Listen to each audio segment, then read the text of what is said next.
인정욕구와 나르시시즘에 대한 유튜브 영상을 보면서 아 맞다 라며 맞장구 친 사람들 많지?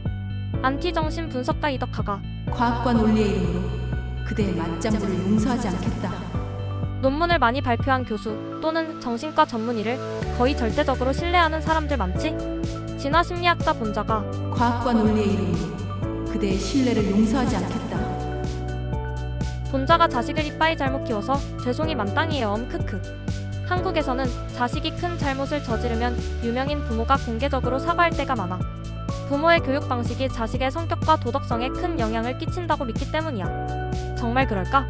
나르시시스트는 주변 사람들에게 온갖 피해를 싸지르고 다니지.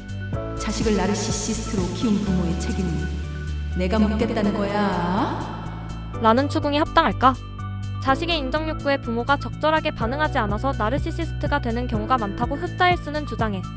편의점 알바를 한 달 했을 뿐인데 최고 세율 상한선이라도 뚫은 것처럼 해고바하면서 해기빠이 칭찬해주는 경우도 있지.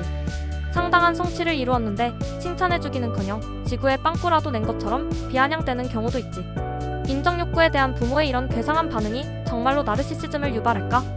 프로이트의 정신분석을 좋아했던 브루노 베테라임은 냉장고처럼 냉담한 부모가 자폐증의 중대 원인이라고 주장했어.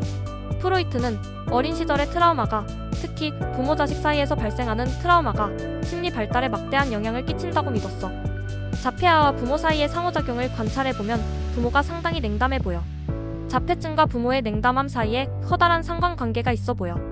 하지만 상관관계와 인과관계를 제대로 구분하는 것은 과학의 기본 중의 기본이야. 부모의 냉담한 반응이 자폐증의 원인일 수도 있어. 하지만 자폐아의 특이한 행동들이 쌓여서 부모가 냉담해 보이는 반응을 보이는 것일 수도 있어. 인과관계가 반대일 수도 있다는 거야. 자폐증에 대한 냉장고 엄마 가설이 한때 관심을 끌었지만 지금은 사실상 폐기되었어. 이 가설이 주는 교훈을 곱씹어보자고. 과학을 한답시고 상관관계와 인과관계를 함부로 짬뽕하면 미신이라는 나락행 급행열차를 탑승할 수 있어. 환경 결정론이 유전자 결정론보다 정치적으로 올바르다고 생각하는 사람들이 많지. 안 그래도 자폐아 때문에 괴로운 부모를 냉장고 부모라며 비난하는 것이 퍽이나 정치적으로 올바르겠다. 유전자 결정론이든 환경 결정론이든 잘못된 믿음은 억울한 사람에게 큰 피해를 입힐 수 있어. 정치적 올바름이라는 괴상한 기준이 아니라 논리와 실증이라는 합당한 기준이 과학자를 위한 나침판 노릇을 해야 한다고. 어릴 적 경험이 인간 심리에 때로는 막대한 영향을 끼친다는 점을 나는 부정하지 않아. 굳이 과학적으로 세심하게 연구하지 않아도 되는 뻔한 사례들이 있어. 특별한 예외도 있지만 한국에서 자란 아이는 한국어는 잘하지만 독일어는 못해. 독일에서 자란 아이는 그 반대야. 하지만 과학과 합리성을 진정으로 사랑한다면 부모가 제공하는 환경적 영향이 사실상 아무런 역할을 못하는 경우가 있을 가능성도 열어두어야 해. 나르시시즘의 경우에는 어떨까? 과연 부모가 아이의 인정욕구에 괴상하게 반응하면 나르시시스트가 될 확률을 크게 높이는 걸까? 여기에서도 상관관계와 인과관계를 명확히 구분할 줄 알아야 해. 상관관계가 있다는 것을 보여주는 연구는 많아 보여. 하지만 인과관계를 과학적으로 충분히 설득력 있게 입증한 논문이 한 편이라도 있을까? 챗GPT는 한 편도 못 찾았다고 했어. 부모가 자식의 인정욕구에 괴상하게 반응했기 때문에 나르시시스트가 될 확률이 높아질 수도 있겠지. 자식을 과도하게 칭찬하거나 비하하는 부모 때문에 나르시시스트가 될 수도 있겠지. 하지만 그런 인과관계가 사실상 성립하지 않는데도 상관관계가 성립할 수 있어. 나르시시즘 유전자를 온갖 방식으로 정의할 수 있어. 여기에서는 통상적인 상황에서 나르시시스트가 될 확률을 높이는 유전자로 정의해보자. 부모에게 나르시시즘 유전자가 있다고 하자. 부모가 그 유전자를 자식에게 물려줄 수 있겠지. 그렇다면 부모도 자식도 나르시시스트가 될 확률이 높을 거야. 부모의 행동이 자식을 나르시시스트로 만든다고 주장한 논문들 중에 어느 정도나 이런 유전적 요인을 통계학적으로 잘 통제했을까? 이런 유전적 요인을 완벽하게 통제했다고 가정해보자. 그렇다고 해서 인과관계가 성립한다고 확신할 수 있을까?